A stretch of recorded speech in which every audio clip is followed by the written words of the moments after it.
Praise the lord. దేవునికి మహిమ కలుగును గాక.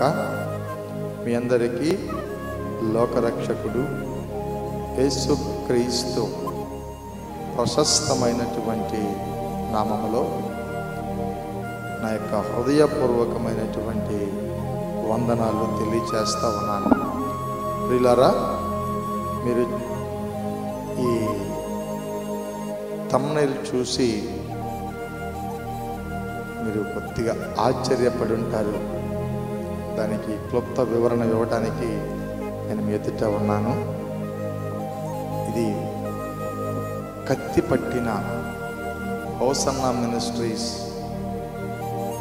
సేవకులు బ్రదర్ జాన్ వెస్లీ గారు అని టైటిల్ చూశారు కదా. అసలు కత్తి ఆయన పట్టడం ఏంటి? చాలా సున్నిత స్వభావి. ఆయన వర్షిప్కే బ్రాండ్ అంబాసిడర్. ప్రపంచంలో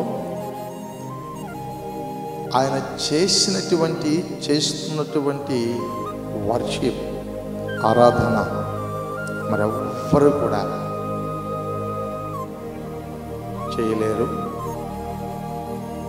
ఆయన ఆరాధన చేస్తున్నప్పుడు మనలను మనమే మరిచిపోయి గాలిలో తేలాడుతున్నట్లుగా మనకు అనిపిస్తూ ఉంటుంది. అంత మృది స్వభావి, దైవ ప్రత్యక్షత కలిగినటువంటి మంచి అభిషక్తుడు.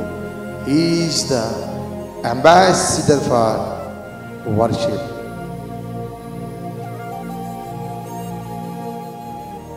ఇటువంటి దైవజనుల గురించి ఈ విధంగా టైటిల్ పెట్టడం ఏంటి అని మీరు అనుకోవచ్చు. కానీ ప్రపంచంలో చాలామంది చాలా విధాలుగా చెప్తారు దేవుని మాటలు. అయితే కొంతమంది అన్ని వర్గాలను ఉదాహరించి మాట్లాడలేరు. కొంతమంది సిటీస్కే పరిమితం అవుతారు, కొంతమంది విలేజెస్కే పరిమితం అవుతారు, కొంతమంది ఒక వర్గానికే పరిమితం అవుతారు, కొంతమంది ఒక విధంగానే మాట్లాడగలరు. కానీ నేను చెబుతున్నటువంటి ఈ దైవజనులు మాత్రం ఏ ప్రాంతానికి వెళ్ళినా, కుగ్రామానికి వెళ్ళినా, అమెరికా దేశానికి వెళ్ళినా, ప్రపంచ దేశాల్లో నలుమూలల తిరుగుచు దేవుడు ఆయన నోట ఉంచిన మాటలను వింటున్న ప్రజలు ఆయనతో పాటు మమేకమైపోయేటట్లుగా ప్రభు మాట్లాడుతున్నారు. దానిలో భాగంగానే ఈ మాట ఆయన చెబుతున్నాడు. యేసు ప్రభువును అంగీకరించిన వాళ్ళు సిగ్గుపడాల్సిన పని లేదు. ధైర్యముగా ఆయన సముఖములోనికి వెళ్ళాలి. ప్రజలందరి ఎదుట ఆయన నామమును గొప్ప చేయాలి. అప్పుడే కదా దేవుడు నీకు చేయాల్సిన సహాయం చేస్తాడు అనేటువంటి మాట చెప్పడంలో ఆయన చెప్పిన ఆ వెర్షన్ నాకు బాగా నచ్చి ఆయనను అప్రిషియేట్ చేయకుండా ఉండలేక ఈ మాటలు మరొక్కసారి క్లియర్ కట్గా మీరందరూ వినాలి అని మాటలు మీకు ప్రత్యక్ష పరుచుచున్నాను. ఇది ఎవరిని కించపరచాలని కాదు, ఎవరిని అవమానపరచాలని కాదు, కేవలం దేవుని బిడ్డలను ధైర్యపరచడానికి మాత్రమే. ధైర్యపరిచి దేవుని సముఖములో సత్య సాక్షులుగా నిలవబెట్టడానికి మాత్రమే. హెబ్రీ పత్రికలో ఆయన అంటారు 12:28 కృపయందు నిలిచి ఆయన ఎదుట యోగ్యముగా నిలవబడడానికి ప్రయత్నం చేయాలి. ఎందుకంటే ఆయన దహించు అగ్ని అయి ఉన్నాడు. ఆయన మాట ఒక్కొక్కసారి అగ్నిలా వెలువడుతుంది, ఒక్కొక్కసారి జాలిగా వెలువడుతుంది, ఒక్కొక్కసారి సున్నితంగా వెలువడుతుంది, ఒక్కొక్కసారి కోపంగా వస్తుంది. ఆ సందర్భాన్ని బట్టి, మనుషులను బట్టి, ఆయన పరిస్థితి ప్రభావాలను బట్టి ఆయన మాట్లాడతాడు. అట్లాగే నాకెంతో ఇష్టమైనటువంటి దైవజనుడు హోసన్నా మినిస్ట్రీస్ సేవకులు జాన్ వెస్లీ గారు చెబుతున్న మాట నాకు ఆకర్షించబడి ఆ వాక్యాన్ని మీ ఎదుట పెడుతున్నాను. విని ఆనందించండి, బలపరచబడండి.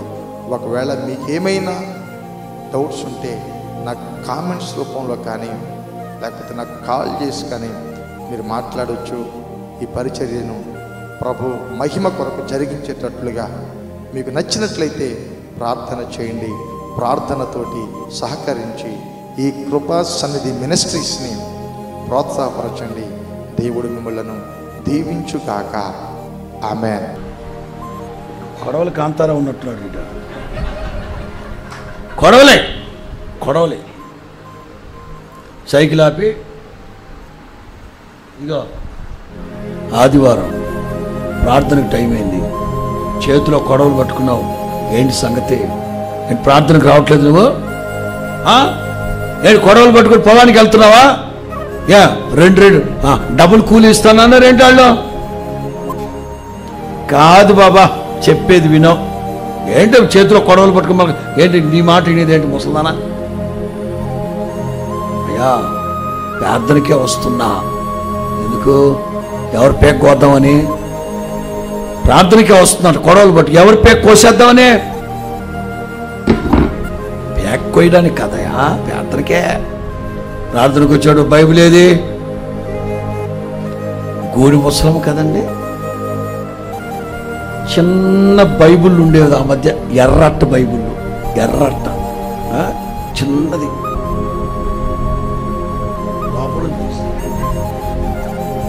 ఓ బైబుల్. అదేంటి బైబుల్ లోన పెట్టి బయటకు? ప్రార్థనకి వెళ్తే మా కులస్తులు ఊరుకోరు, అందుకని పొలానికి వెళుతున్నట్టుగా వస్తూ బైబిల్ అలా చూడు, మళ్ళీ దాన్ని అట్లాగా భక్తి. కీర్తన గ్రంథం, కీర్తనల గ్రంథం. Thank you Jesus.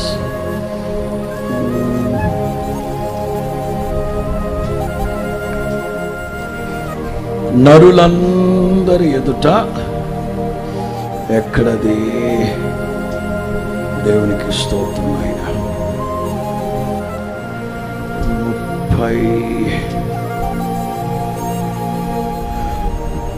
నరులందరి ఎదుట నిన్ను ఆశ్రయించు వారికి అనే మాట.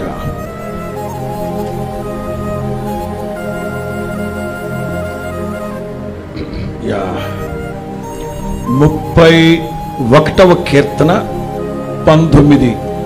31వ కీర్తన 19. నీ అందలి భయభక్తులు గాలి వారి నిమిత్తం నీవు ఉంచిన మేలు ఎంతో. ఎట్లా? దాపరికంగా కాదు, చాటుమాటుగా కాదు, నరులందరి ఎదుట నిన్ను ఆశ్రయించిన వారికి, నరులందరి ఎదుట నిన్ను ఆశ్రయించిన వారి నిమిత్తం నీవు సిద్ధపరిచిన మేలు తెలియాలి. నీవు ప్రభువు నమ్ముకున్నట్లుగా తెలియాలి.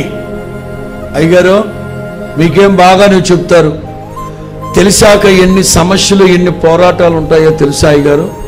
తెలుసమ్మా, తెలుసు. తెలిసిన దగ్గర నుంచి బోలెడన్ని పోరాటాలు ఉంటాయి. I know that. దానియేలు ఎట్లాంటి శాసనాలు చేయబడుతున్నా సరే, ఎలాంటి శాసనాలు చేయబడుతున్నా సరే, యథావిధిగా యెరూషలేము వైపు తిరిగి నరులందరి ఎడల. ఎస్, మనం ప్రభువుని నమ్ముకున్నామని తెలిసిన దగ్గర నుంచి సమస్యలు వస్తాయి, కొన్ని ఇబ్బందులు వస్తాయి, కానీ తప్పదు. తెలిస్తే ఇంకొక అడ్వాంటేజ్, మేలేంటో తెలుసా? వాళ్ళు మనల్ని పిలవరు పొద్దాక, వాళ్ళు మనకేం పెట్టరు. మంచిదే కదా. వాళ్ళు పెట్టిన దగ్గర నుంచి మొహమాటం కొద్దీ వాసన చూడటము ఎన్ని ఎందుకు? తెలిసింది ప్రభువుని నమ్ముకున్న వాళ్ళు ఫినిష్. క్రైస్తవుడంటే తొక్కేద్దాం, అనగదొక్కేద్దాం, ఏదో ఒకటి చేద్దాం. ఎంతవరకు ఇది సమంజసం? ఎంతవరకు ఇది సమంజసం? చర్చిలు కూల్చేయడం, సేవకులు చంపేయడం, మందిరాలు కూల్చేయడం, దౌర్జన్యంగా వచ్చి పడేయడం, వేల కొలది మందిరాలు సంఘాలు కూల్చబడుతూ ఉన్నాయి. ఒకసారి ఆలోచించాలి. ప్రపంచ దేశాలన్నింటిలో మన భారతదేశం అతి పెద్ద ప్రజాస్వామ్య వ్యవస్థ కలిగిన దేశం.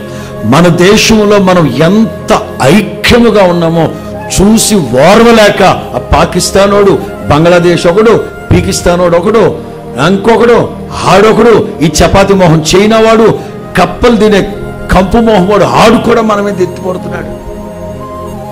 దుర్మార్గులు కాకపోతే, దేశాన్ని విచ్ఛిన్నం చేయడానికి కాకపోతే.